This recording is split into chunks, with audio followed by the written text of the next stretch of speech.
Well, let me move on to what we call the rest of the story. It's the second pillar in our commitment here to expand the role of some of these federal statutes. But I think also as a matter of practicality, everybody is familiar with the famous 80-20 rule. But in workman's compensation, if you look at, say, indemnity claims, I will guess that you will find it's more like the 95% rule, and that 5% of your cases can represent 90+% of your cost. And if you ever do a little exercise, I know you all work with data a great deal, but take a year, say 2 years ago, say take the 2009 data and evaluated it at the end of 2010. Then just sort it in order from the largest claims down to the smallest indemnity claims. And if you had 1,000 cases, then go down halfway, go down to the 500th case, and that's your median. That's your claim where 50% of the data are below. Whatever that number is, then compute the average of all of those indemnity claims, and you'll find that the average is probably 4 to 5 times higher than the claim that represents the median.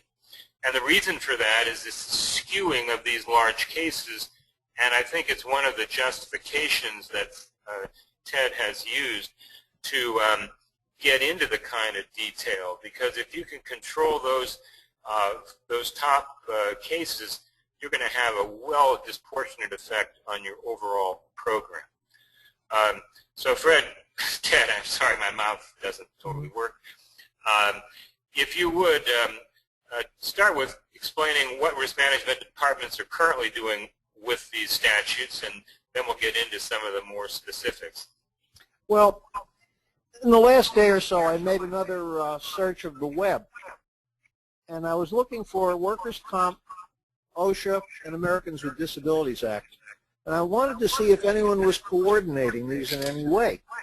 And honestly, I could not find anyone who saw the advantage of using an OSHA and ADA strategy for dealing with a workers' compensation claim.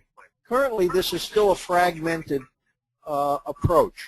People know ADA, people know OSHA, people know comp, but they don't really put the effort so that it coordinates to form something better. When ADA first came out, I immediately noticed that it had a presumption that everyone can work. And I knew at some time in some place that was going to collide with workers' compensation, which had a presumption that anybody who reported an injury was now disabled. Somewhere, I felt, ADA could be used to solve the problem of unnecessary extended disability in comp. And I think we're starting to see it now.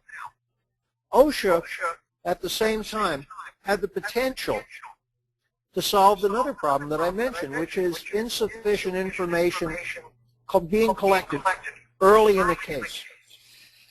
And I focused on one section of OSHA, 29 CFR 1904.5, which deals with the employer's right to not put certain conditions on a Form 300 if they, in fact, are not work-related. That opened the door to doing an IME exam. That also opened the door to getting HIPAA releases for prior medical. At the same time, the OSHA exam is not subject to Workers' Comp Board oversight or rules. You can do this exam without having to comply with various state IME rules regarding a comp claim. That gives you enormous flexibility. You would hold on to the information. You would normally not automatically disseminate it further. But there are procedures, they vary from state to state, where the OSHA information you've collected can be used in a compensation case. What sort of things are you collecting? Well, number one, you're getting a medical history that's much more thorough. You're getting the documents on the medical history, and you're setting a baseline for that person and that claim. That will prove invaluable later. a carrier normally can't get started on IME exams for weeks, but usually months. Giving away the first 6 months of a claim, that's something you're going to pay for forever. The OSHA exam pretty much has to be scheduled within a week or two, because you have to do it as part of complying with the first report. So you can't put it off forever. But you can put on an OSHA Form 300 that you are investigating, and it may take longer than the prescribed period of time that they give you to complete the OSHA exam to fully answer the question. That's how you deal with the OSHA part of it. Go ahead, and actually I'm having a little bit of trouble. I'm just going to have to reset my screen here for just one moment. Just Ted, continue to discuss that, please. Okay. The second exam, which I looked at, is the Americans with Disabilities Act, which does permit examination. And in fact, you'll find a number of people on the web advertising they do ADA pre-employment exams. But I really haven't found anybody who understands how you can use it to great effect in the middle of a disability claim. To return a person to work, you have to do essentially an ADA type approach. You have to identify reasonable accommodation. The advantages of this exam are, again, not under workers' comp board supervision. And you can do three things, and this is what makes it particularly advantageous.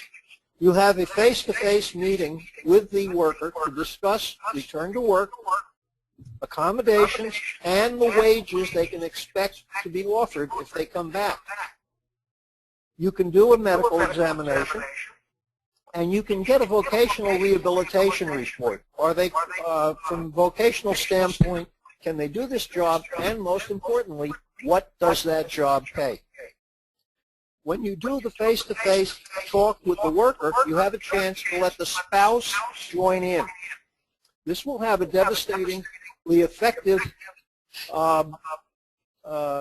feature in that the spouse is definitely in favor of return to work. The spouse always is. The vocational rehab report will be exceptionally important in many states, and it can be released and used because it, from a vocational expert standpoint, it fixes the amount of wage loss. In many states, particularly New York, people just tend to rely on a medical report to measure wage loss, but a medical report actually isn't even close to having the expert level necessary to say what wage loss would be attached to certain features of disability. The voc expert can do it. Ted, just to get back on that point, you're now talking about ADA and the voc rehab report. Yes. Why would those results be better than what people are getting out of their workers' compensation analysis? Well, in the present way we're doing it, all you have are conflicting medical reports, but the doctors don't know what those jobs they might be fit for or not fit for. The physician, the surgeon, deals with, levels of pain, restriction of motion of a limb, but they can't translate that into wage loss. That takes a special expertise. When you don't have that expertise in the file, the inevitable results, and everybody sort of just says, well, 50% disability sounds like a good settlement rate. It may sound like, but it's not the correct result. So let's just go back a moment and make sure we've covered the points that you wanted to under OSHA. Yep. So are all of these still the focal point? I know you gave the site, but we so often issue of time is critical, and I think that first point is that your benefit here of getting the IME within days instead of months? Oh yes. That also that impresses upon the injured worker that somebody, in this case the employer, truly cares about what happened. That works whether it's a very serious injury that's entirely legitimate, it's a very good approach, And if it's a claim where you're having problems and somebody may be exaggerating, it's a good way to show them that you are looking into what is actually occurred. On the ADA, I'd just like to say this. The biggest benefit is you can reduce a final settlement on a compensation case by 75% or more with a proper ADA examination. 75%? Yes. And just a comment to our audience. I understand there may be some problems with the voice quality or echoing, and honestly, that's certainly, we apologize for that. It's something we did not anticipate, and it's never come up in our practicing. So bear with us. We'll hopefully get this under control as best we can. Any other broader issues statute-wise, Ted, that has been your experience that ought to be considered in workman's compensation defense? Well, I suppose I could come up with many, but for the purpose of today's discussion, of course, we're focusing on two principal areas. Every statute has, I would say, 1/3 of the sections are still holding surprises nobody has discovered yet. You can go through the law no matter how many times you've been through it before, read a little further, and you can discover something new.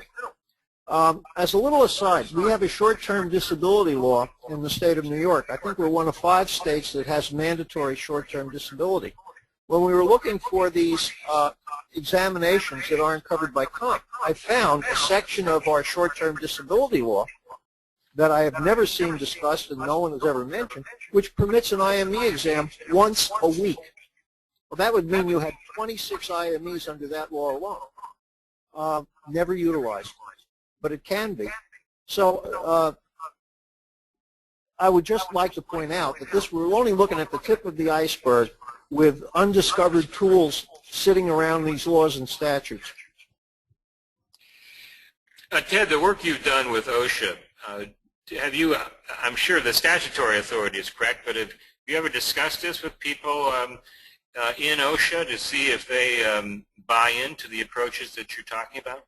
Yes. After I read it a number of times, I called OSHA, and a rather high-ranking person said, look, I'm not allowed to give you a formal opinion because I don't, haven't been asked to by the appropriate people. He said, but your reading is certainly correct. You would be permitted to do that. So there's been no resistance from OSHA, and they, in fact, thought it would be a good idea to have employers more involved, and especially with regard to that section as to what you can report on the form. Apparently, they get a lot of questions from employers. Do I have to fill this out? Do I have to do that? They would like to see employers more involved at that point.